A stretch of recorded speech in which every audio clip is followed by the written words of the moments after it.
सिर्फ social media पर message मिलेगा, सभी साथियों ने क्लास के अंदर पहुंचना है।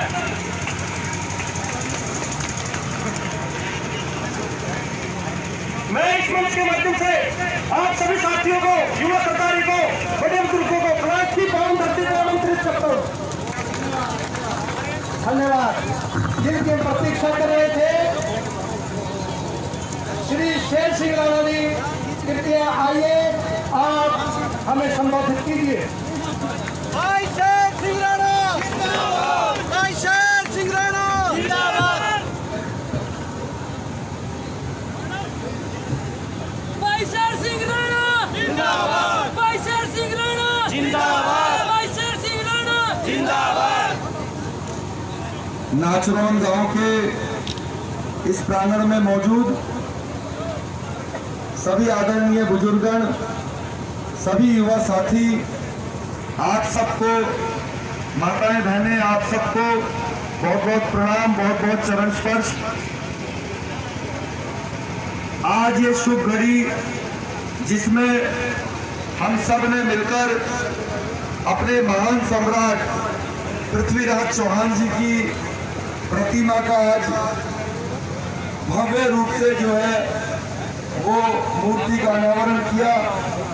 इसके लिए हम सब, आप सब, हम खुद को ही शुभकामनाएं देते हैं कि हमारे द्वारा इस पूरे गांव के हर व्यक्ति के परिश्रम के द्वारा आज ये शुभ कार्य एक भव्य प्रतिमा के रूप में सामने आया। इसके लिए पूरा गांव का बहुत बहुत धन्यवाद मैं अपनी ओर से, और जितने भी यहाँ हमारे साथी हैं, हर क्षत्रिय समाज के व्यक्ति, हर जो राष्ट्रभक्त इंसान है, जो अपने देश के प्रति वफादार है, सबकी ओर से मैं धन्यवाद करता हूँ पूरे नाचरौन गांव की पंचायत को। आज के कार्यक्रम के जो आयोजक हैं उनको भी बहुत बहुत आभार कि उन्होंने इतना बड़े स्तर पे और वो भी इतनी जल्दी में एक भव्य कार्यक्रम का आयोजन किया। इससे ये बात साफ समझ में आती है कि पूरे देश में और हरियाणा में अगर हम कोई अच्छा कार्य करते हैं तो क्षत्रिय समाज बिना किसी बुलावे के, बिना किसी मेहनत के भी इकट्ठा हो सकता है, एकत्रित हो सकता है। आज मैं आपके सामने पृथ्वीराज चौहान जी के संबंध में कुछ ऐसी जानकारी भी रखना चाहता हूं जो हो सकता है कि आपने उस पर विचार न किया हो या कुछ लोगों को जानकारी ना हो, क्योंकि ये मेरा थोड़ा सा पर्सनल तजुर्बा है, मैंने देखा है कोई चीज, लेकिन वो जानकारी में रखूं उससे पहले मैं एक संक्षिप्त परिचय उस बात का भी देना चाहता हूं, क्योंकि ये पूरी तरह से सामाजिक मंच है। पृथ्वीराज चौहान जी के कारण आज हम सब इकट्ठा हुए हैं, तो उन्हीं के जीवन काल, उन्हीं के जीवन से संबंधित बात ही यहाँ पर होनी भी चाहिए। तो मैं अपना एक, जो आप सबको मालूम है कि मेरा सौभाग्य मिला मुझे ईश्वर की कृपा, आप सबके आशीर्वाद से, कि जो हमारे महान सम्राट पृथ्वीराज चौहान जी की समाधि अफगानिस्तान में थी, उसको लाने का मौका ईश्वर ने मुझे दिया आप सबके आशीर्वाद से। तो जो चीजें मैंने वहां पे देखी, महसूस करी, वो मैं आपके सामने रखना चाहता हूं। और ये बात सुनने के बाद एक चीज में हमारे समाज को जो है सुधार करने की जरूरत पड़ सकती है। हम अधिकतर, मैंने अभी वहां पे नोटिस नहीं करा कि इस प्रतिमा पर जो पृथ्वीराज चौहान जी का जो पुण्यतिथि है, जो अंतिम समय है, वो 1192 तो नहीं लिखा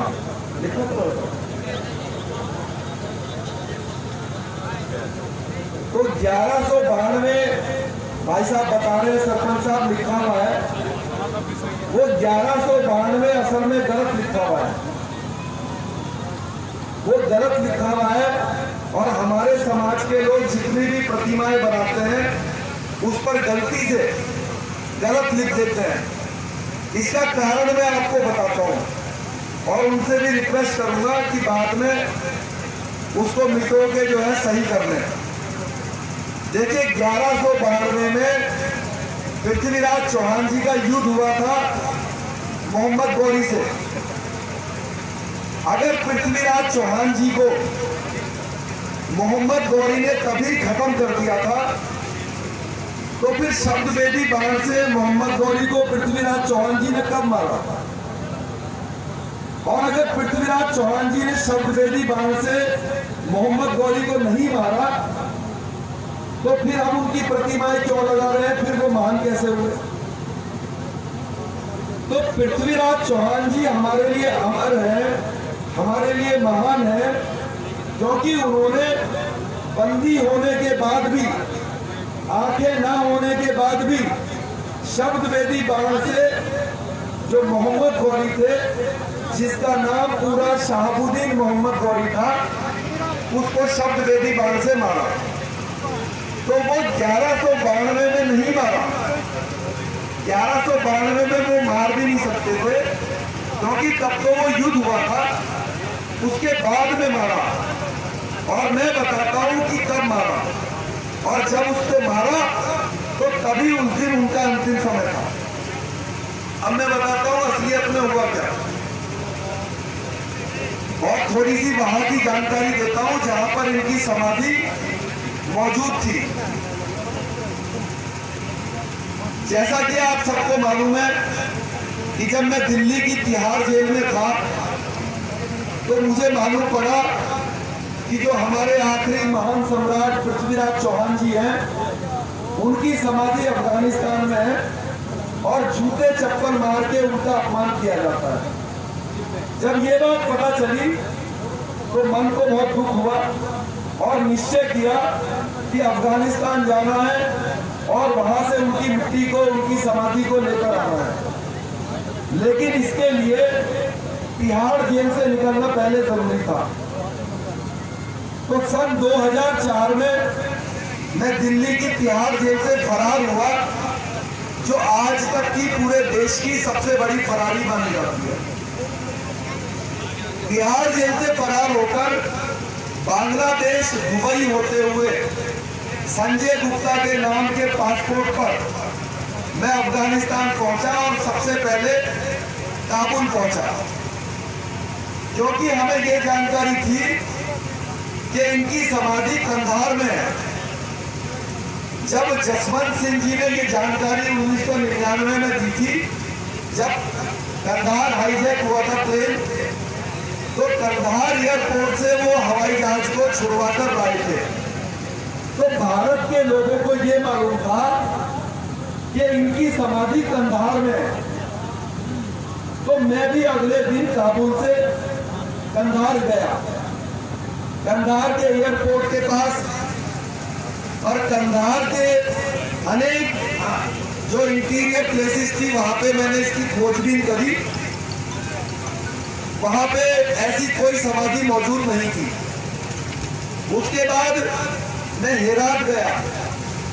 हेरात जो है वो ईरान बॉर्डर पर एक शहर है बड़ा। हेरात के अंदर ये जो शहाबुद्दीन मोहम्मद गौरी है, इनके बड़े भाई हैं गियासुद्दीन मोहम्मद गौरी।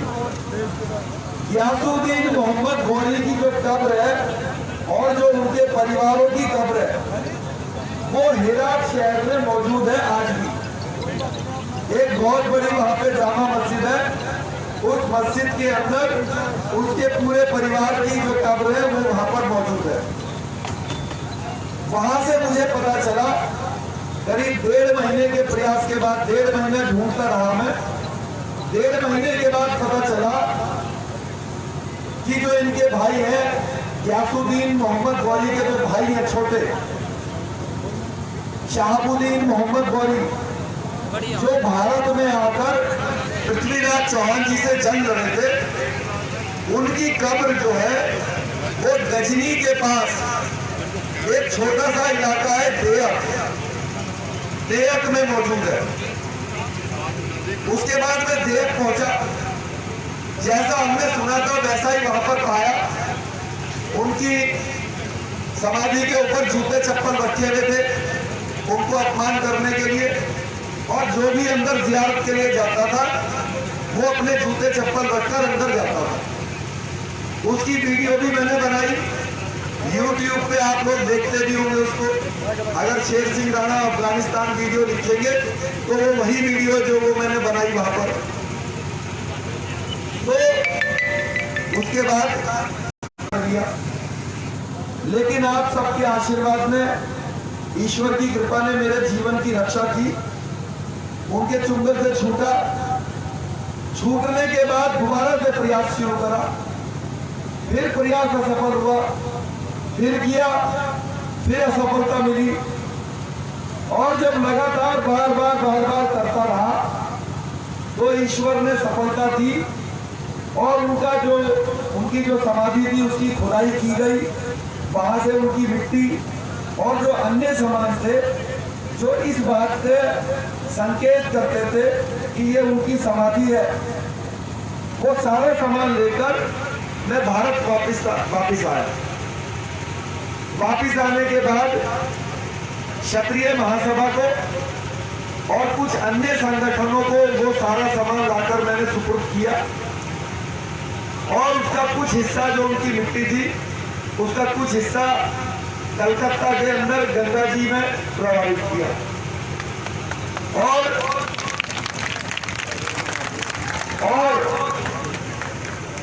उन्होंने क्षत्रिय महासभा और दूसरे संगठनों ने मिलकर एक स्मारक बनाया, और वो सारा सामान एक चबूतरे के रूप में जो स्मारक बना उसमें वो सब सामान रख दिया उत्तर प्रदेश के जिला मैनपुरी में।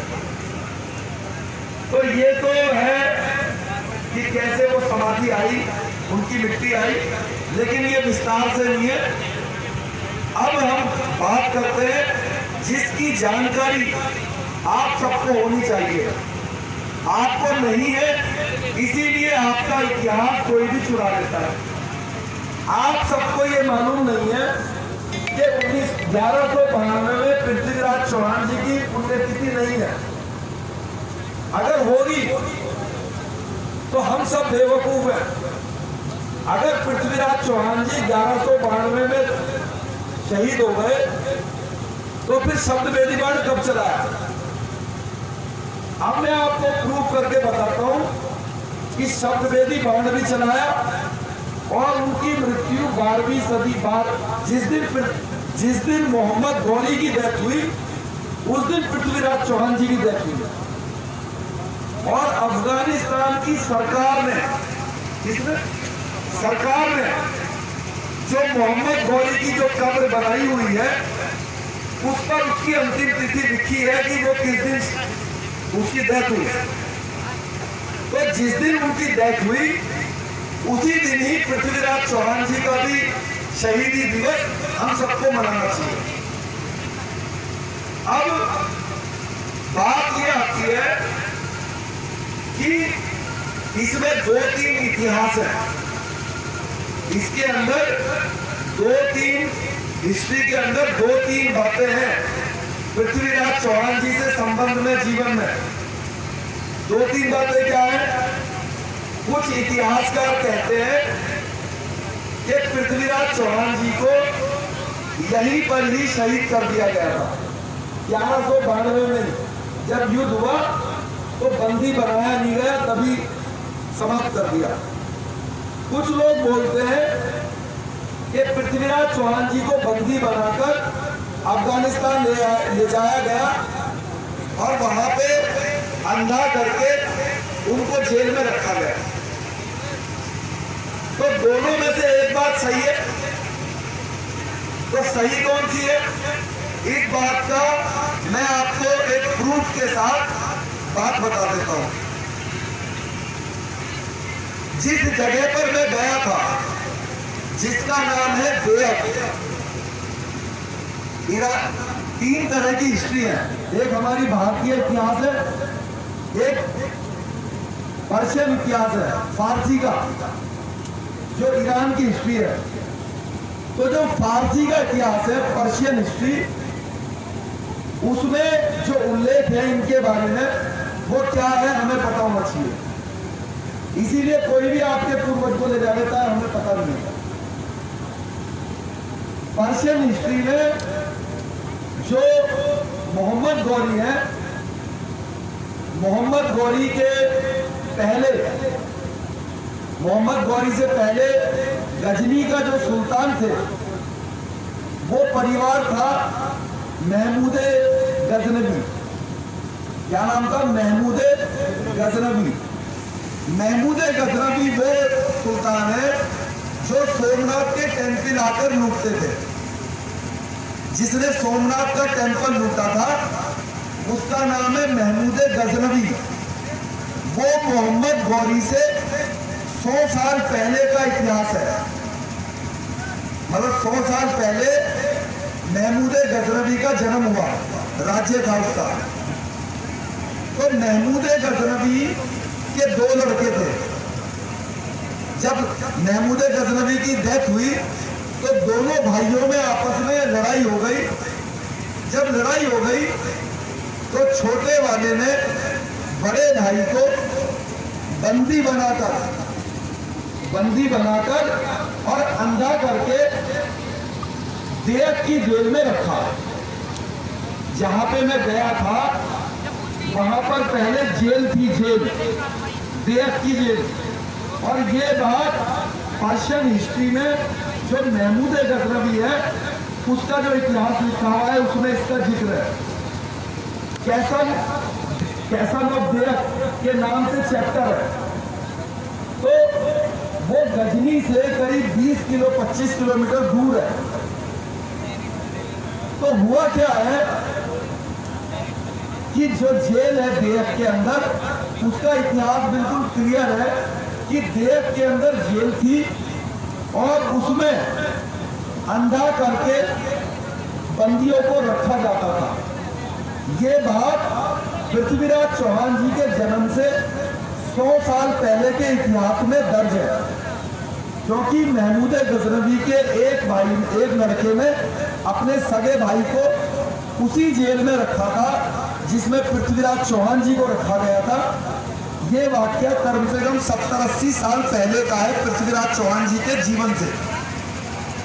तो हमें एक बात का डाउट खत्म हो गया कि देव के अंदर जेल थी और उसमें अंधा करके रखने का कल्चर था। अब प्रश्न ये आता है कि जो गजनी का सुल्तान है मोहम्मद गौरी, उसकी कब्र जेल के अंदर क्यों है? वहां जहां कब्र थी वहां जेल थी, इस बात का इतिहास बिल्कुल क्लियर है। अब प्रश्न ये आता है कि एक सुल्तान की कब्र जेल में कैसे बन जाएगी? तो वो ऐसे बनी कि उस जेल में पृथ्वीराज चौहान जी को अंधा करके रखा गया था। और जब इंडिया से चंद्रबरदई ने जाके मोहम्मद गौरी को बताया कि तुम्हारे जेल में जो भारत का जो सुल्तान है वो शब्द वेदी बाण चलाना जानता है, तो मोहम्मद गौरी ने उसकी बात पर विश्वास नहीं किया।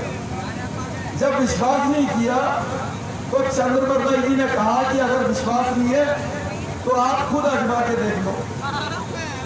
तो जो मोहम्मद गौरी है उसने सोचा कि अगर हम एक अंधे व्यक्ति को 20-25 किलोमीटर जेल से महल में बुलाएंगे करतब देखने के लिए, इससे अच्छा जेल में ही चलते हैं, जेल के बाहर ही नुमाइश लगा के देख लेंगे कि पृथ्वीराज चौहान में दम है या नहीं है।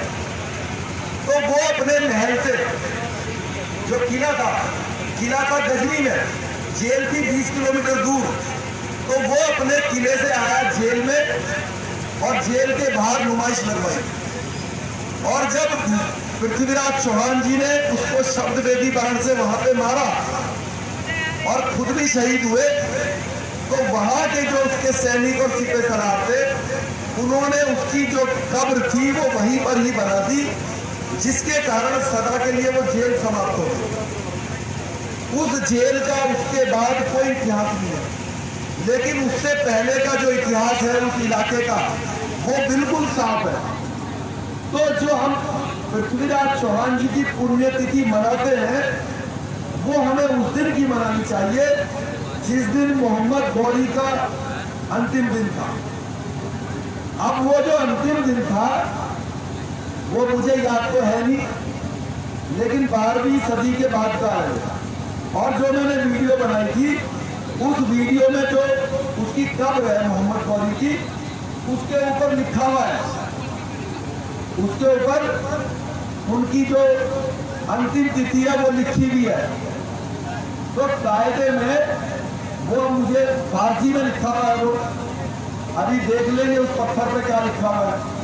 अब फारसी वाले से पूछ के जो तारीख उस पर लिखी हुई होगी वही दिन पृथ्वीराज चौहान जी का अंतिम दिन होगा, क्योंकि उसी दिन ही उन्होंने उसको मारा। अगर हम 8 साल पहले मान लो 1206 में वो शहीद हुआ, वो उसकी डेथ हुई, हम 1192 में मना रहे। अरे भैया, पृथ्वीराज चौहान जी कम से कम 12-14 साल जेल में रहे। पृथ्वीराज चौहान जी कम से कम 10-12 साल जेल में रहे, उसके बाद उन्होंने उनको मारा। जबकि हम उनको 1192 में शहीद करने के लिए तैयार हैं। 1192 में शहीद कर देंगे तो लोग हमें मूर्ख नहीं कहेंगे, कहेंगे फिर शब्द बेजुबान कब चलाया। तो निवेदन है आपसे कि ये बात आप सबको बताइए कि पृथ्वीराज चौहान जी की जो डेथ है, जो उनके अंतिम तिथि है, वो 1192 नहीं है। सही तारीख में खुद देख के उसमें किसी से समझ के फिर बता देंगे कि कौन सी तारीख है। लेकिन निवेदन है आपसे, 1192 को बिल्कुल मत लिखो। अगर जानकारी नहीं है तो मत लिखो, क्योंकि उससे तो हम खुद ही बेवकूफ बनते हैं। कोई हमसे पूछ ले, कोई अंग्रेज आए, कहे भाई इनको क्यों महान मानते हो? हम कहेंगे शब्दवेदी बात से इन्होंने मारा था। वो कहेंगे कब मारा? 1192 में तो ये खुद खत्म हो गए, फिर कब चलाया? तो इसलिए ऐसी बात ही मत लिखो अगर हमें पता नहीं है। जब पता चल जाएगा तो हम लिखने लगे। लेकिन ये कंफर्म है कि 12वीं सदी में उन्होंने उसको मारा था, तो इसलिए 1192 में मत लिखा करो। और मुझे ये भी पक्का 100% पता है कि पृथ्वीराज चौहान जी ने अंधे होके कम से कम 12 से 14 साल जेल में काटे। तो इस जानकारी को ज्यादा से ज्यादा लोगों को बताइएगा। बहुत धन्यवाद इस शुभ कार्य के लिए। दोबारा से आपको बहुत बहुत शुभकामनाएं। बहुत धन्यवाद, आपने मुझे मौका दिया। जय हिंद, जय भारत।